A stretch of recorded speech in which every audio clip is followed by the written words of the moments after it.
We need to talk about Robert Morris again, because since my last video covering his release from Osage County Jail, something has happened that a lot of you have been waiting to see confirmed with your own eyes.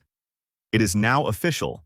Robert Preston Morris, founding pastor of Gateway Church, best-selling author, one of the most decorated and celebrated evangelical leaders in modern American Christianity, is now listed on the SIX Offender Registry for life. In this video, I will share all details. The registration, what it legally means, what it requires of him going forward, and what this moment actually represents for everyone who has been following this story from the beginning. If you are just joining this story, here's what you need to know. Robert Morris founded Gateway Church in Southlake, Texas, a megachurch with tens of thousands of members and a global reach.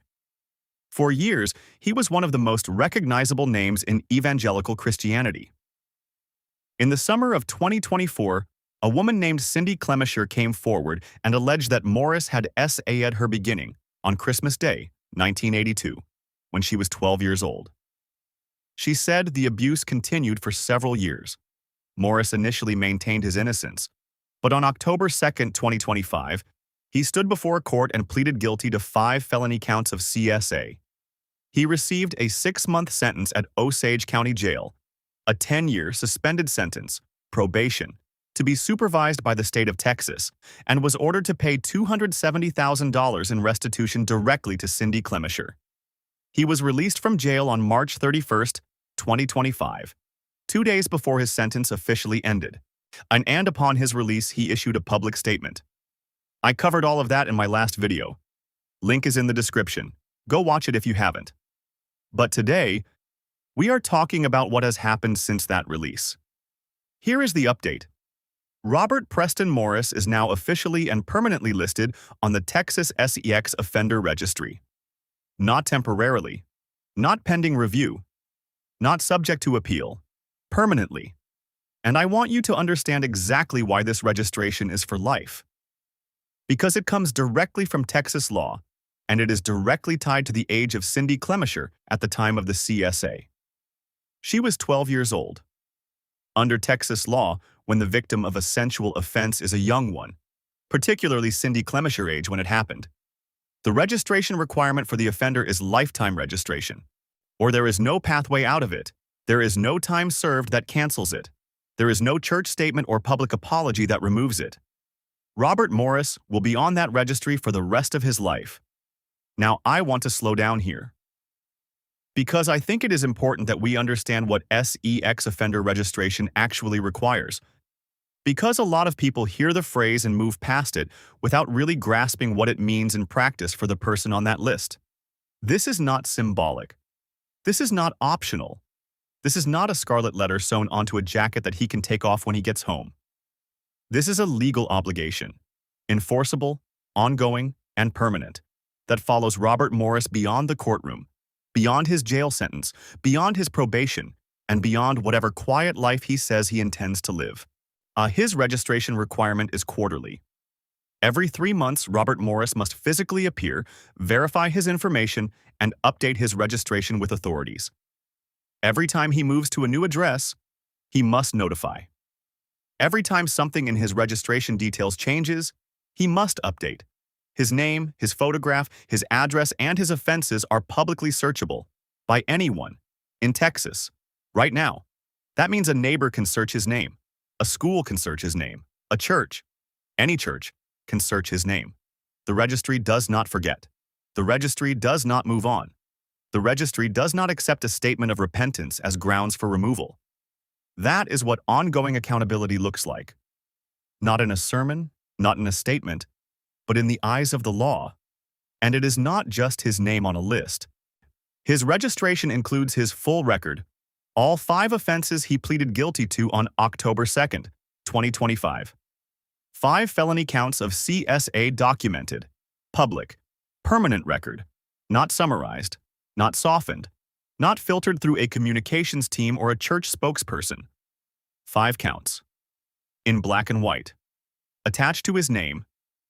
Forever. I want to pause here for a moment, because I think this deserves more than just a recitation of legal facts. For decades, Robert Morris stood on some of the largest stages in global Christianity and told people how to live, how to give, how to be faithful, how to walk with God. He wrote books. He led conferences. He had direct access to the ears and hearts of millions of people who trusted him completely. And while he was doing all of that, Cindy Clemashire was living with what he did to her, and she carried it for decades. And when she finally came forward, publicly at great personal cost, Morris initially denied it. He called it inappropriate sensual behavior. He did not name her age. He did not call it what it was. It took a court of law for him to finally say, out loud, on record, that what he did was wrong. And now that court record, those 5 felony counts, are permanently attached to his name on a public registry. That is not cruelty. That is not revenge. That is accountability. In the statement Morris released after his jail release, he wrote, "The harvest from seeds I sowed long ago in sin was real, and it was just." He used the word just. And I think, whatever else you believe about this man, whatever theological framework you bring to this story, that word deserves to be taken seriously. He called it just. The registry is part of that harvest. The quarterly reporting is part of that harvest. His name appearing in a public database next to 5 felony convictions, that is part of that harvest. He said it himself. Here is where things stand right now beyond the registry. Morris still has a 10-year suspended sentence, probation, being supervised by the state of Texas. Any violation of that probation carries serious legal consequences.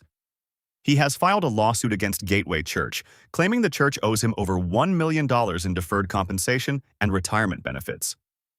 That case is ongoing. Cindy Clemashire has filed a separate defamation lawsuit against Morris, his wife, and Gateway leadership, alleging they spread false statements to protect the church's reputation. Morris and his wife filed to have that civil case dismissed in October 2025. A ruling on that motion is still pending. Gateway Church itself has moved on. New elders, new leadership structure, new senior pastor. The institution is rebuilding. But Cindy Clemashire is still fighting in civil court. And Robert Morris is still reporting, every 3 months, to update his registration on the offender registry. This story began when one woman decided that enough was enough. Cindy Clemashire came forward knowing what it would cost her, knowing she would be questioned, doubted, and attacked, knowing that the man she was accusing had millions of followers and enormous institutional power behind him. She came forward anyway, and because she did, a 6-month jail sentence was served. A guilty plea is on record. Our $270,000 in restitution is owed to her. And the name Robert Preston Morris now sits permanently in a government database next to 5 felony convictions, searchable by anyone in Texas. That is not nothing. That is what happens when one person refuses to stay silent. Whatever you believe about grace, about redemption, about what comes next for Robert Morris, do not let this moment pass without acknowledging that. Cindy Clemashire did that. Drop your thoughts in the comments. I want to hear where you stand on this. The registry, the civil cases, what accountability really looks like in the church. Hit the like button if this video was valuable to you. Subscribe if you are new. Share this with someone who needs to hear it. I will see you in the next one.